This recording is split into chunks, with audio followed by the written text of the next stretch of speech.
blessed, I can be free. Yeah, listen, I really can be me. I'm happy, I'm carefree, and I'm gay. I was born this way. I'm happy, I'm carefree, and I'm gay. I was born this way. I'm happy, I'm carefree, and I'm gay. Yeah, yeah. From a little bitty boy, yeah. Yeah, I was born this way. Hey, hey. I'm out to tell the world about it. Yeah, I was born this way. I feel good. I feel good. Yeah, yeah. From a little bitty boy, needs something about me that change. What's up, Sound Bombing community? This is your man, Dr. Lamar Darnell Shields, and welcome to the house party.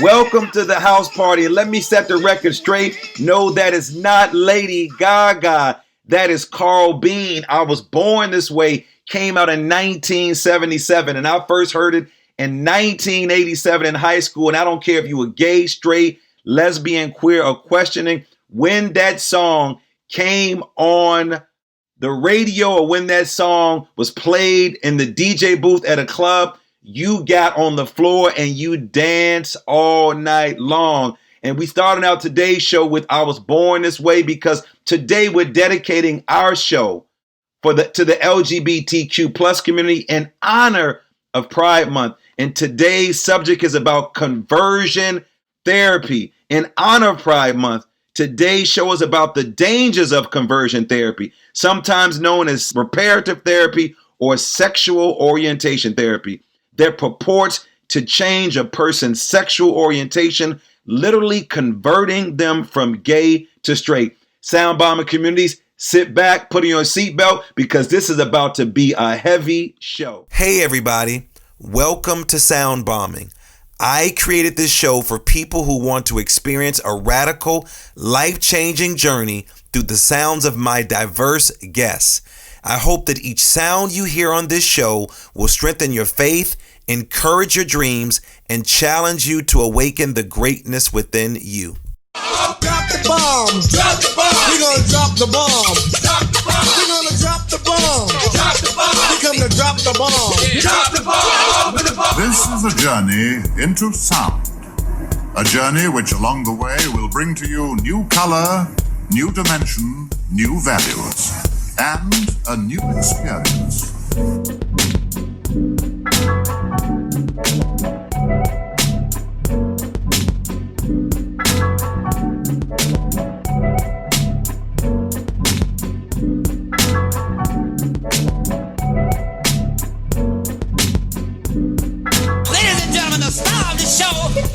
Lamar Darnell Shields.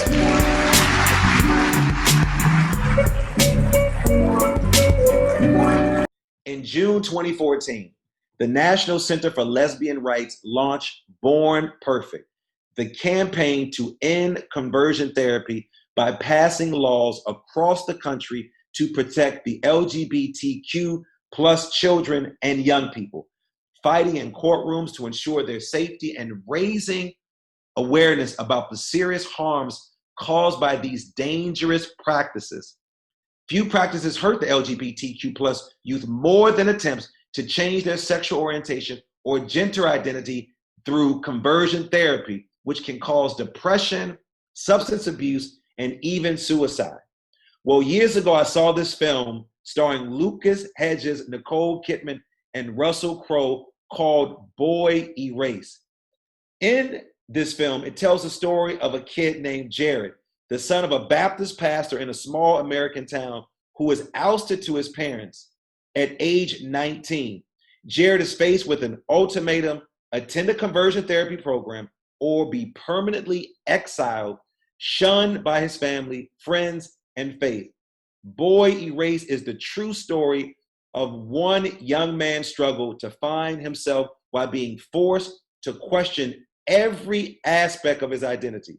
But you see, some mental health providers continue to subject young LGBTQ plus people to these practices, also known as reparative therapy, ex-gay therapy, yes, I said it, ex-gay therapy, or sexual orientation change efforts, even though they have been condemned by every major medical and mental health organization in the country.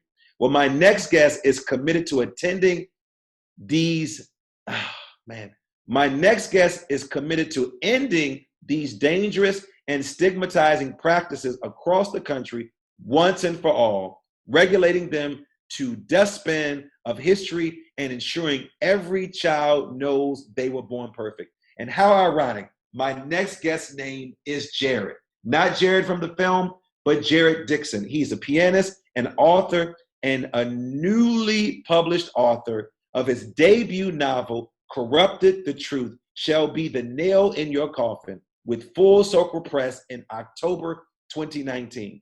The novel focuses on an issue that is very personal to Jared, conversion therapy, just like the Jared in the film. But this Jared, who's joining me in the bomb shelter, is a proud survivor of the harmful practice of conversion therapy. Jared uses the power of storytelling to bring visibility to the pervasiveness of the practice in today's society.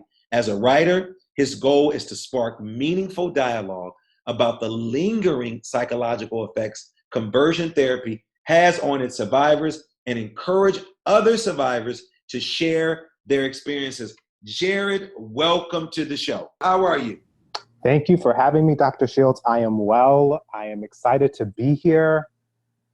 I am a little nervous. I'm going to be honest. I'm a little nervous. But once again, I am so thankful for this opportunity just to share my experience and to hopefully inspire others to also share their experiences and to encourage them to find other survivors and to know that they're not alone, because recovery is not something you can do on your own. It's not something you can do by yourself. It's something that you must do with a community of other survivors. And I'm so excited to share my experience and how I got here. So, yes. Well, Jared, there's no reason for you to be nervous. But again, nervousness also pushes us to do things that makes us uncomfortable.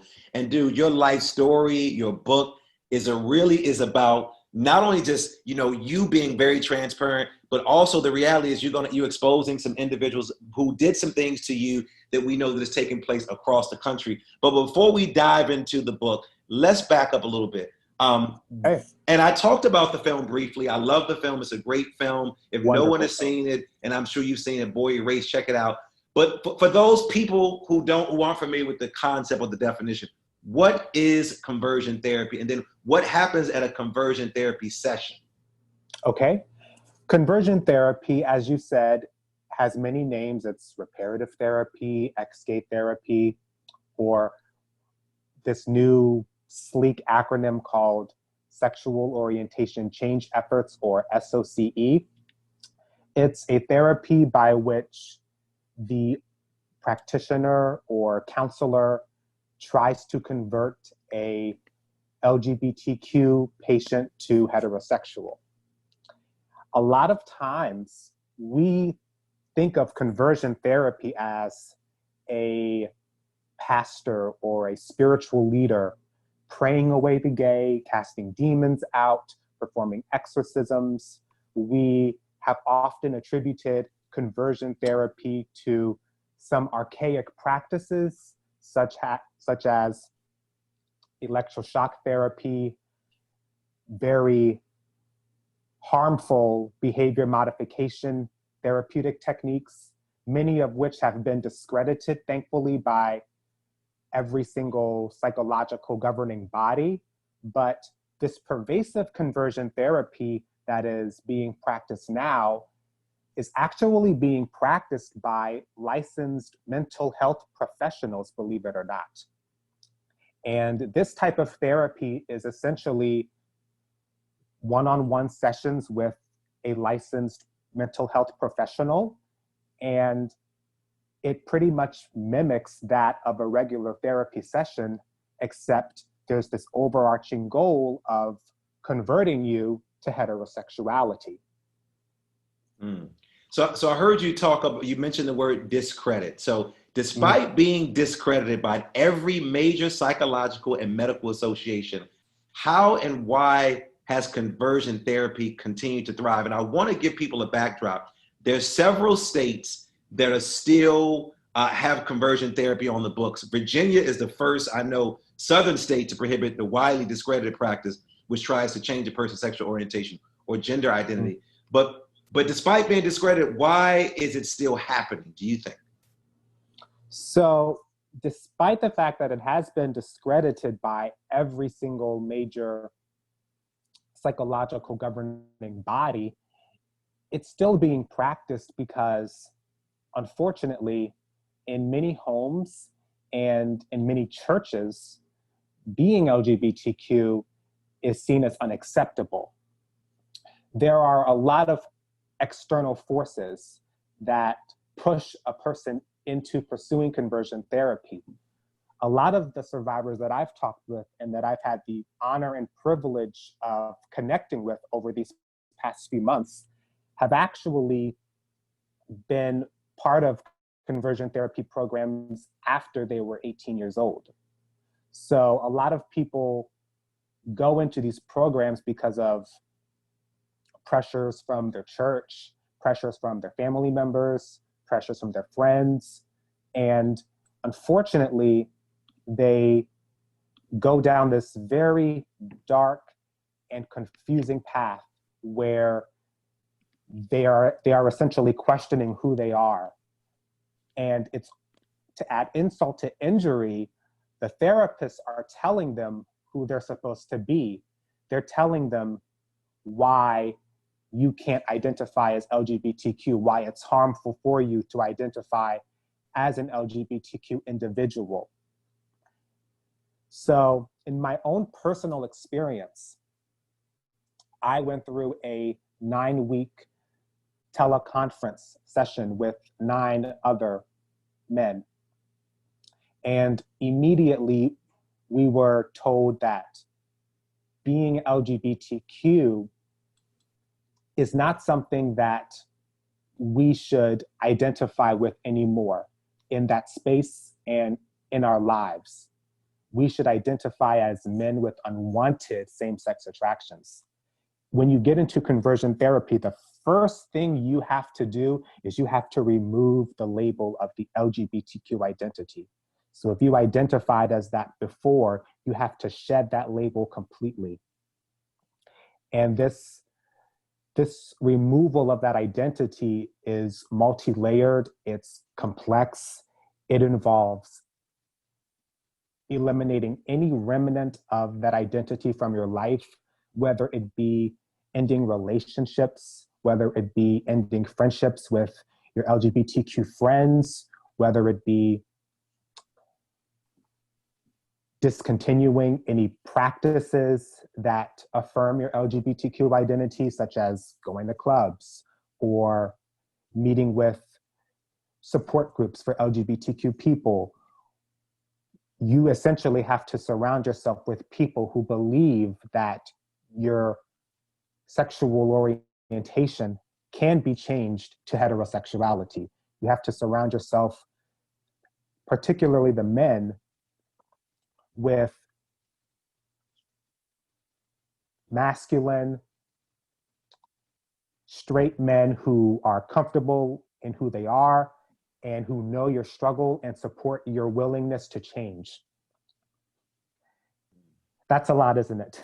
No, that's a whole lot. And how interesting or how ironic, and I don't believe in coincidence, you know, I referenced the film Boy Erased, and how ironic the main character's name is Jared and your name is Jared.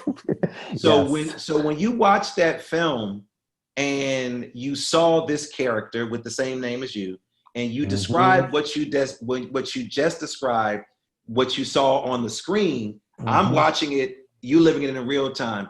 what did that film do to you as a person who was actually going through this process?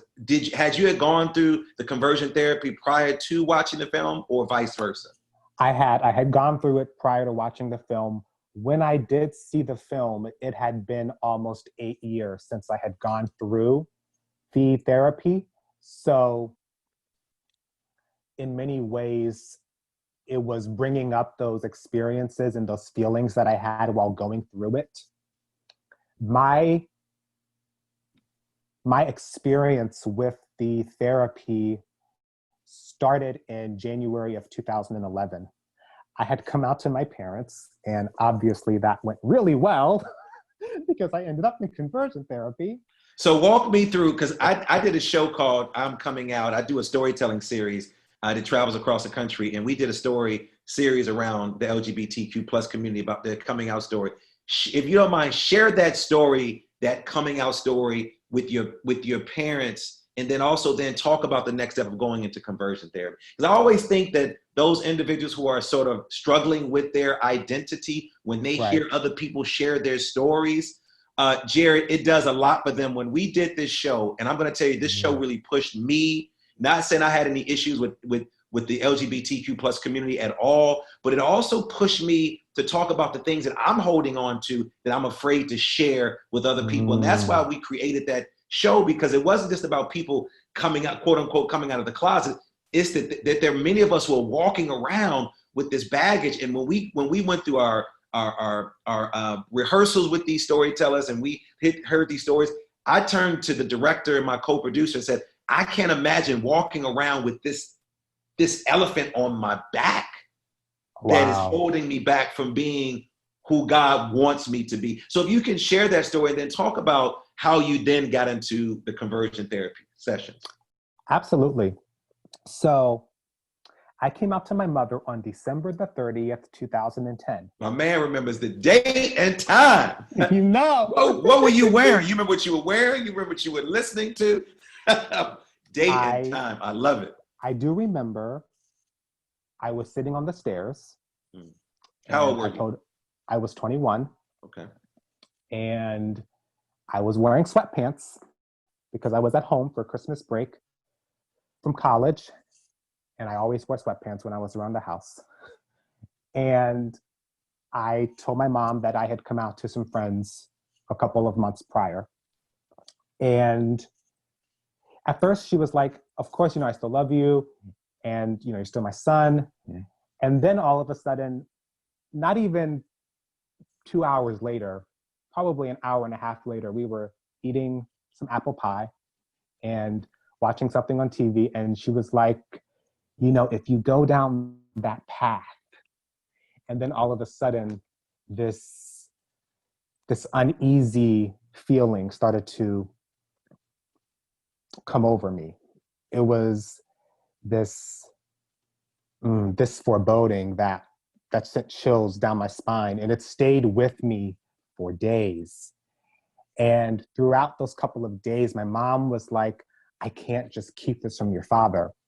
She was walking around the house and she just had this really concerned, worried disposition. And my dad noticed. So on January the 2nd, which was, I believe, a Sunday, 2011, I remember this.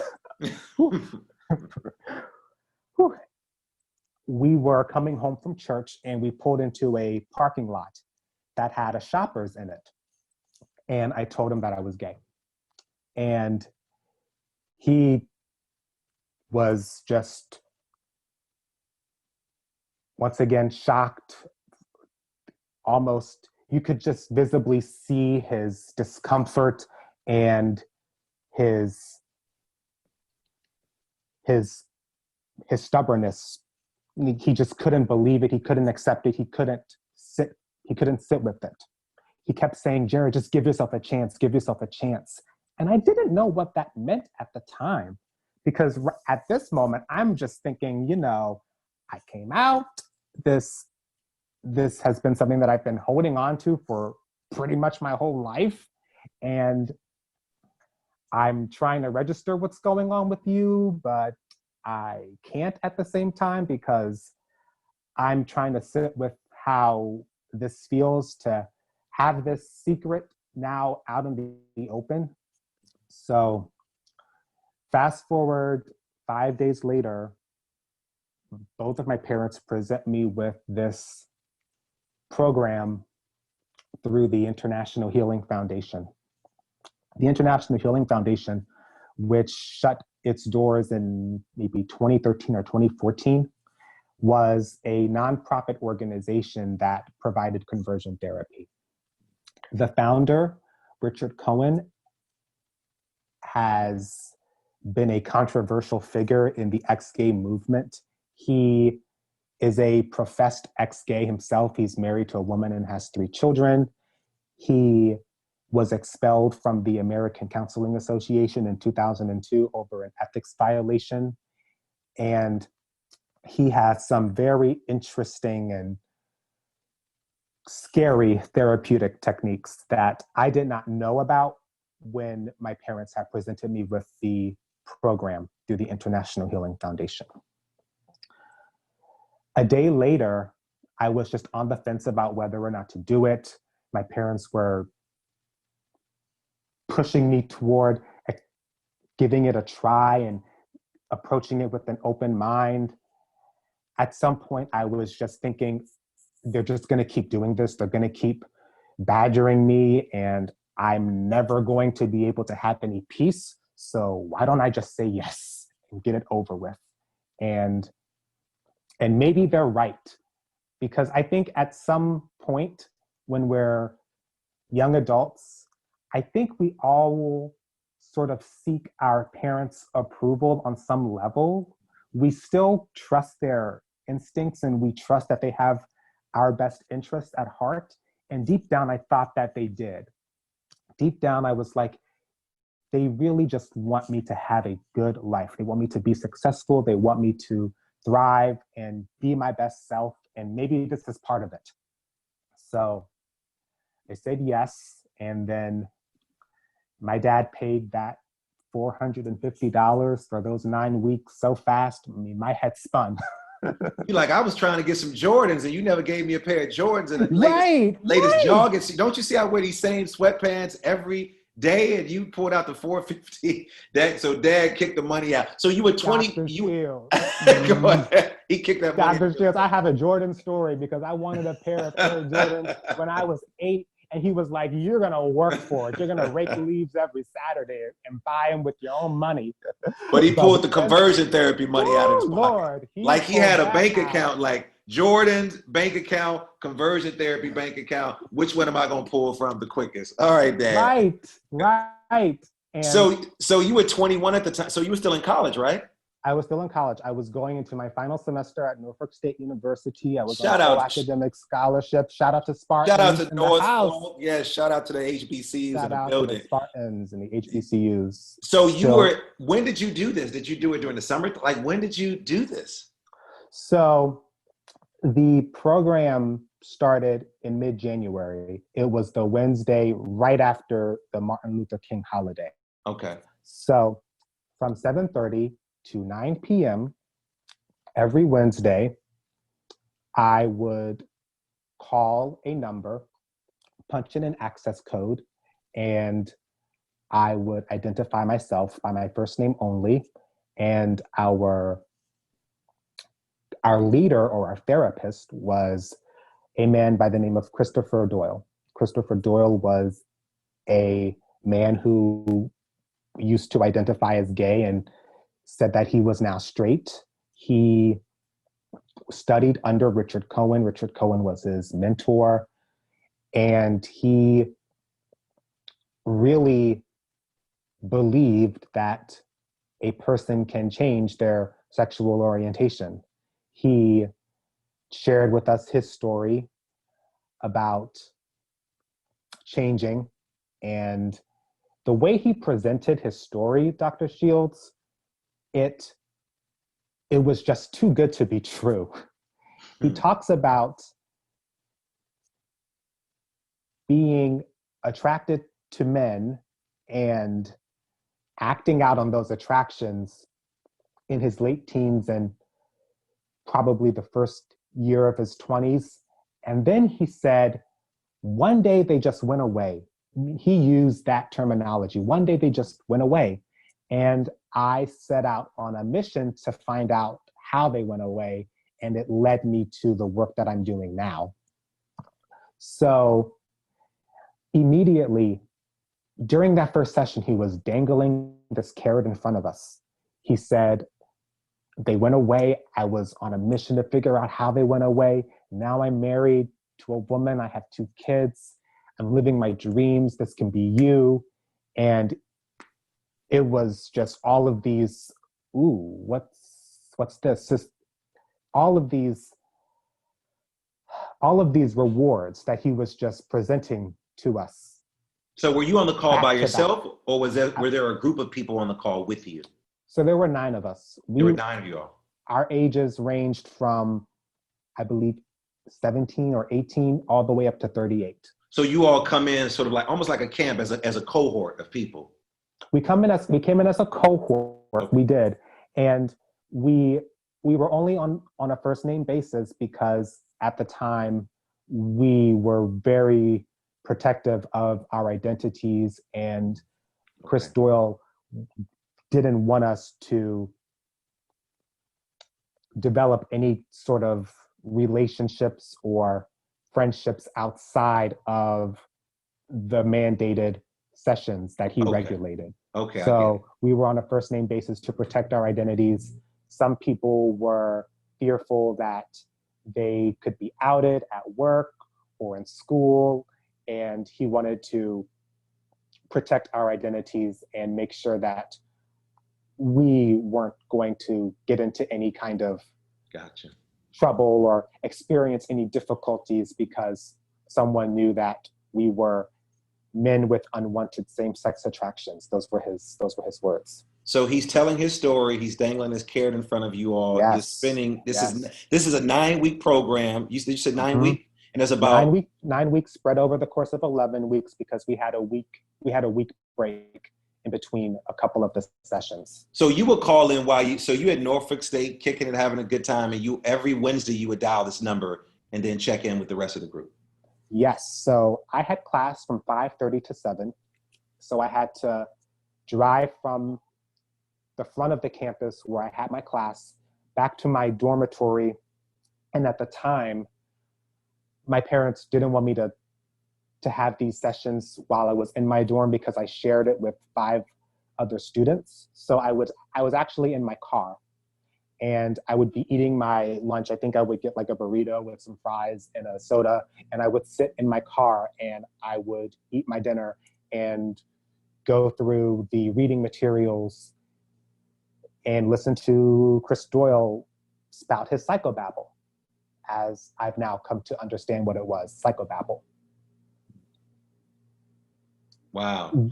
Yes. So each session I'm assuming each session had a different theme, had a different purpose. Absolutely, you're spot on. Did you actually complete the program? I completed the 9 sessions. I did. I only missed one. And I missed that session because it was my birthday. And I decided I'm not gonna do a 90-minute therapy session in my car on my birthday. I'm not doing that. No. So Dad Jared wasn't too happy about that, but he was unhappy that you missed one of the days. He wasn't happy that I missed one of the days. I was like, I'm not doing it. I'm just not doing it. What methods did they use to turn you straight per se in this process? Can you give us an example of some things that they actually took you through? And then, while you were going through this, did you share this with anybody in your network, your circle? Because I went to a historically Black college. I know it's like a family there.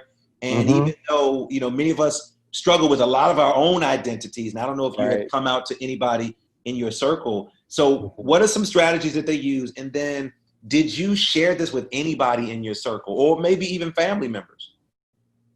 So when I was going through it, I had told a couple of people, and I didn't really give them too much detail as to what I was learning. I just told them I was going through it. They were, of course, concerned because this is a therapy that has been widely discredited, and every reputable psychologist and psychiatrist has warned against it. But at the time, I just told them to feel like I wasn't completely alone, and I didn't want to divulge too much information. As you said, Dr. Shields, every single session had a theme. The first session was pretty much an introduction to what we were going to discuss. We had to read Richard Cohen's book, Coming Out Straight. And we had some workbooks that we had to bring with us to the sessions. We had to fill out some of the questions and complete the activities. The first session was really Chris Doyle dismantling the belief that you cannot change your sexual orientation or gender identity. He said that's a lie. He said something along the lines of two people of the same gender can't produce a child, and that's why your sexual orientation can be changed. He used very loose terminology to describe homosexuality, or as he calls it, same-sex attractions. He says it's all about emotional deficiencies. You did not receive the support and affirmation from your same-sex parent, and as a result, those needs were sexualized, and you sought out that affirmation and validation of your masculinity from other men through sexual and or romantic relationships. He then said that the first thing that you have to do when going through this process is you have to eliminate sexual behavior. You have to remove the influences from your life that encourage you to be gay. He said, these are friends, gay friends, straight, gay affirming female friends. These are partners. If you're in a relationship, these influences are your news that you consume, the books you read, the music you listen to, the movies and TV shows you watch. So we had to make a list of all of these influences in one of our workbooks, and we had to write about how we were going to remove those from our life. One young man said, I have the entire 8 seasons of Will and Grace on DVD. I threw them out. That was an example. One man said, I unfriended all of my gay friends on Facebook. At the time I said, I've stopped watching porn and masturbating. And I've removed some of my gay friends from my life. I don't speak to them right now. I've kept them at a distance. So all of you all were required to, of course, do some homework and then share publicly Right. on the phone what you all had done. So so fast forward, walk me through the ending of the process. So is there like a graduation? What do you receive upon completion of the program? Is there a certificate? What do they say to you at the end of this conversion therapy program? So Chris Doyle was very clear about this program not yielding any type of tangible change. He said, the biggest thing that this program is going to do is open you up to the possibility of change occurring and of the benefits and the rewards of being straight and living a straight life. Real change happens when you see me as a patient, or if you heal with mentors like I did. But real change isn't going to happen over these 9 weeks. Our final assignment was to write a goodbye letter to same-sex attraction. This was a very short session. We were finished within 30 minutes, thankfully. And essentially, the letter was us saying we're letting same-sex attraction go. We are relinquishing the power it holds over our lives. Only 2 of us called in that day. And at the time, I think I tried to write the letter, but I couldn't finish it for some reason. And I just told Chris, I started the letter, I couldn't finish it. Why do you think only 2 people called in for the last session when you all started out as a cohort? So this is the funny thing. 9 of us called in on that first session, and then by the 3rd session, I would say on average 5 of us called in. So what was going through your mind as you're starting to see, it's like Survivor, man, like for Conversion Survivor, the TV show Survivor, who's going to be kicked off the island next? But with this, people are sort of eliminating themselves. What was going through your mind at the time when you're noticing that fewer people are on the call, So what was happening in your mind? And then, Jared, what effects did conversion therapy have on you or still have on you to this day? Okay. So when I noticed that not a lot of people were calling in, at first I was just thinking, oh, they're not taking it seriously, or they have something else to do. It didn't dawn on me that a lot of people maybe thought midway through the program that this was bogus and it didn't really work. And they weren't going to waste any more time trying to pursue this.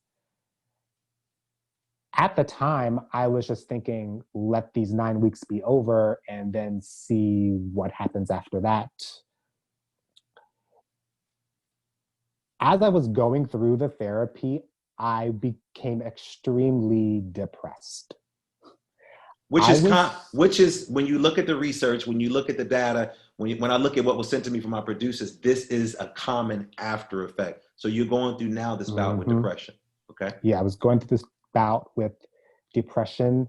I was very, very isolated at the time. I had pretty much stopped talking to a lot of my friends on campus. I wasn't really involved in a lot of campus activities to begin with, but the few activities that I was involved with, I just stopped doing them.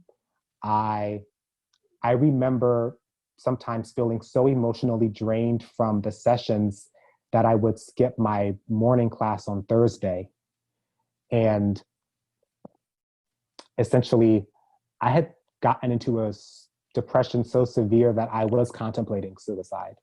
I had engaged in some heavy drinking. And prior to this experience, I was never a heavy drinker. A glass of wine once a month or a mixed drink once a month really doesn't qualify you as a drinker. But all of a sudden, I found myself the first day I come back home for spring break, I find myself drinking an entire bottle of vodka straight and passing out in my room, waking up in a pool of my vomit and terrified that I could have choked. I could have choked to death. That was the fear that ran through my mind. And as I'm processing that right now in therapy, I strongly believe that at that point in my life when I was drinking unhealthfully, I strongly believe that I was trying to just take myself out. I really do. I believe that I was trying to take myself out.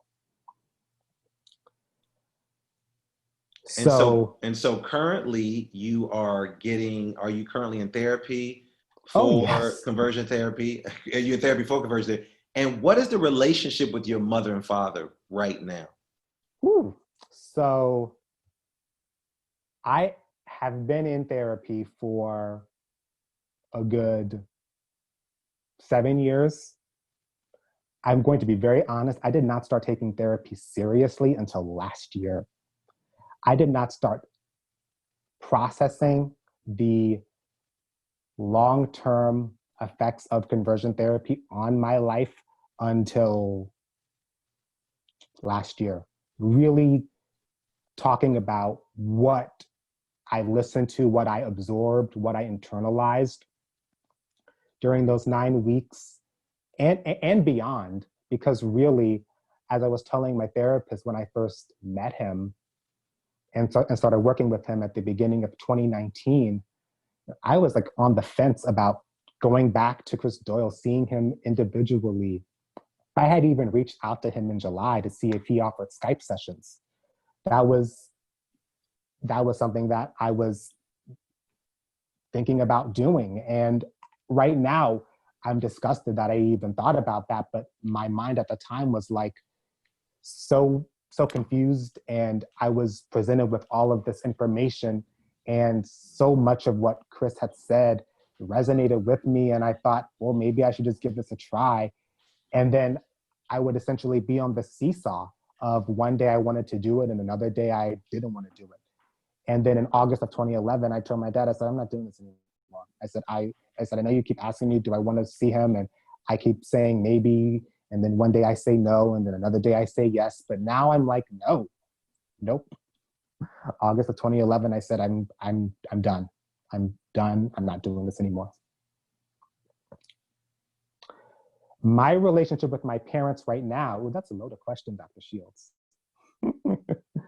I'm known for asking some of the best questions, bro. Because my listeners are gonna want to know the answer to that. And so I went ahead and tossed that in. Good. So my relationship with my parents right now, ironically, after the therapy, they separated in December of 2011. And that was a whole So do you other... think, do you think that played a role in it? The fact that they put you in this therapy as well as you coming out to them, or were there some other underlying issues? Because it's interesting, your mom and your dad had a different response, which when you look at the data and the research, that's very, very common for a dad to be more concerned than the mother. Do you think that this played a role in them separating? I do, and I say this because my mom told me that when she wanted to talk about what my coming out, what it did to her, how it made her feel, and how she was dealing with it, you know, my dad would shut down. He was like, I don't want to talk about it. And he remained that way. Even as I was going throughout the therapy, he remained that way. He didn't want to discuss it. And I think at some point, the other problems they were having made staying in that marriage it made staying in it insurmountable. It was just too much to handle. I think that they weren't really communicating effectively during this time. And because there were other problems, this was just too much to handle. With my mom right now, we're working on things. I told her about the therapy and its effect that it's had on me, and the fact that I was suicidal, and she's still processing all of that. There are days where she's like, I feel really guilty about all of this. And there are some days when I think she understands, and then there are some days when I think she doesn't. It's a work in progress.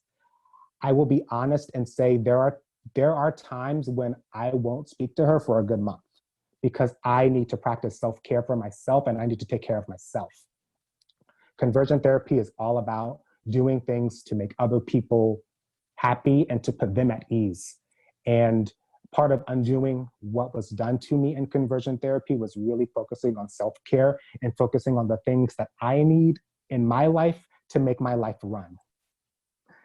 Dr. Iyanla Vanzant said, don't be afraid to do things a different way for yourself so that your life can run smoothly, and stop worrying about angering other people who do not understand what you need to make your life work. When she said that, I couldn't agree 100%. That's speaking to me right now, and I'm hoping that my listeners are picking up on that. Go ahead, finish what you were going to say. when she said that, a light bulb went off, and I was thinking, you know, I really need to focus on relationships and that really build me up and that allow me to be my best self and that don't weigh me down and remind me of the person that I used to be. And I think with parents, the relationships between parents and adult children is such a complex one. And it's a complex one because as children become adults, they learn to think for themselves, hopefully. They become independent and self-sufficient. Hopefully they're paying their own bills. Hopefully they're living on their own. They're contributing positively to society. But sometimes the parents have a tendency to see their adult children as the same 6-year-old or 12-year-old or 14-year-old who needed to be reminded to clean his or her room, who needed to be reminded to do his or her homework, who simply needed to be reminded to floss every day. They still see that child that was essentially helpless and completely and utterly dependent on them for everything, for guidance, for help, for support. And I think with adult children, I think the parents, and my parents in particular, had a very hard time understanding that I am doing what is best for myself. It might not be best for you, it might not serve you, but it serves me and what I need to make my life run smoothly and what I need to make my life make sense. And I hear that in your story, and you've actually articulated very strongly in what you're saying, and also in the book, because I read excerpts from the book. So I really appreciate that message to the parents. But I want to go back a little bit because this film that I referenced, Boy Erased, and your life is so parallel because the organization that your parents sent to you had a faith-based background. The Jared in the film was actually involved in the church because of his connection with his dad. So my question for you is two-part. Are you still a person of faith after everything that happened? If so, how is the two reconciling? And then how do churches and other faith-based institutions contribute to the harmful practice of conversion therapy? Okay. So ironically, the International Healing Foundation did not profess to be a Christian organization, although it was linked to a lot of Christian churches. So this is a very multi-layered issue because the principles that they were teaching us in that program were not really based on any biblical concepts. However, many pastors and faith leaders were utilizing those same principles to minister and educate their flock about the LGBTQ community. So you have this therapist, Chris Doyle, going into these churches, conducting workshops with pastors on how to minister to members in the congregation who were LGBTQ and essentially lead them to a path of change. The church, Dr. Shields, is a very important institution in the Black community. The church has often been historically a bedrock of support, of mentorship, of guidance, especially for young men and women who don't come from the most stable homes. And so many people in the Black community especially look to the church for answers to mental health issues, to issues regarding children who don't behave properly, to issues with how to handle their finances. They look to the church for guidance with how to live their lives. And unfortunately, the Black church in particular does not really have a very understanding and compassionate approach when it deals with LGBTQ people. I immediately think of the sermons that I heard growing up, Dr. Shields, the sermons in the churches where I was playing the piano, where the pastor would talk about the evils and the ills of homosexuality and how all of the people who identified as LGBTQ were depraved and ill and perverted. So because of those messages that had been espoused in the pulpit, you have well-meaning people who attend church, who sit in the congregation, who sing in the choir, but believing what the pastor says and essentially adopting the same hostile attitudes toward LGBTQ people, even if those people are in their own families. And or even if those people are struggling with those emotions and or hiding their own demons that they actually have that they're dealing with. Because we know that so many things have come out of not only just the Black church, other church leaders and leaders who profess to have one lifestyle and then another lifestyle shows up. So you're sitting there in the church playing the piano, doing what you do, and you're hearing these sermons. What is happening on the inside of you as you sit there and you take in this message? A certain level of dissociation occurs, I'll be honest with you, because to sit Sunday after Sunday and hear those messages and to be aware that the space in which you're inhabiting is not friendly at all to you if you came out, that realization would be almost crippling and debilitating for me if I sat in that every single Sunday. So there was a certain level of dissociation that was happening. And that dissociation also occurred with my relationship with God. It's funny because in many ways, I was just going through the motions. The few months before I came out, I was just kind of sitting in the pulpit, sitting at the piano and not really taking in the fact that I was in this church that didn't really support me, that didn't really know who I was, that didn't really know who I've always been. And in Black churches, we have this don't ask, don't tell policy when it comes to sexuality. We welcome everybody, but we preface that welcome with leave your baggage at the door, leave your quote unquote lifestyle at the door. So you have people who are serving in the church, leading worship, playing the piano or the organ. Sometimes they're even preaching in the pulpit, and people don't know that they're LGBTQ.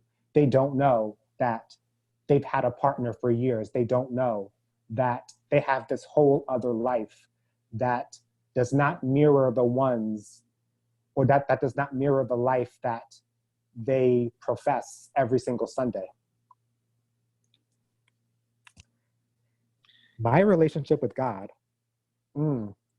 So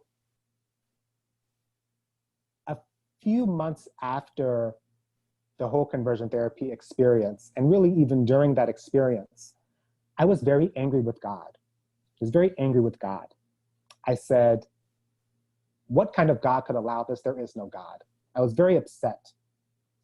And then probably around the time I decided to not go through with the conversion therapy, I felt that there was a connection that I was missing with the higher power. So I started to pour into that relationship again. it was a very slow process. I'm not gonna lie. I almost felt traumatized when I drove by a church. So setting foot into one 6 months after conversion therapy was just not going to work for me. I very slowly decided to go back to church. It would be very, very small steps that I would take. I would go to church on Christmas, and it will always be a church and a denomination that was affirming and that accepted and celebrated the diversity that the LGBTQ community brings. And slowly but surely, I would find my way back into church. It wasn't every Sunday. It was maybe once a month, sometimes once every other month, but slowly I came back. And I'm blessed right now to have a church, St. Charles of Brazil, in Linthicum Heights, Maryland, that is completely open and affirming. We marched in Pride last year. I marched in Pride with them, had the opportunity to do that. And they do so much work with the LGBTQ community. And they are probably the best thing that has happened to me. And I hope that our small congregation can reach the hurting LGBTQ community who have felt harmed by leaders in the church, who felt that they were other or inferior or didn't belong or were going to hell because of the messages they heard. I hope that churches like St. Charles can get more visibility and gain an even stronger presence in the LGBTQ community, because there's so many people that need to have that connection with God again. And there are so many people that have felt harmed by people who claim to be speaking on behalf of God. Well, speaking of anger and speaking on behalf of other people, our vice president, Mike Pence, has indicated in the past that he supports conversion therapy. He does. What obstacles does this create for the fight against conversion therapy? If our own leadership is saying, hey, yes, we need it, I support it. Because again, we talked about the church. Now let's talk about politics. Yes. What obstacles does this create for the fight against conversion therapy? So what we have to be very aware of, and what we have to understand is that religious freedom bills that are popping up in these states, such as Indiana and throughout our country, are, in my opinion, breeding grounds for conversion therapy to continue. When the ban on conversion therapy was passed in Maryland, my former therapist, Chris Doyle, filed a lawsuit. And he said that the ban essentially nullifies his right to free speech. It takes that right away. And it also infringes on his freedom to practice his religion right, because we do have that right in this country. So a lot of these individuals, conversion therapists and faith leaders, and even people who identified once as LGBTQ but now identify as ex-LGBTQ or ex-gay, who claim that this therapy was life-changing, they're also going to say that this ban infringes on their right to practice their religion and their right to free speech. With our leadership, our vice president, saying that he supports conversion therapy, he is essentially giving local and state leaders the license to turn a blind eye to conversion therapy being practiced.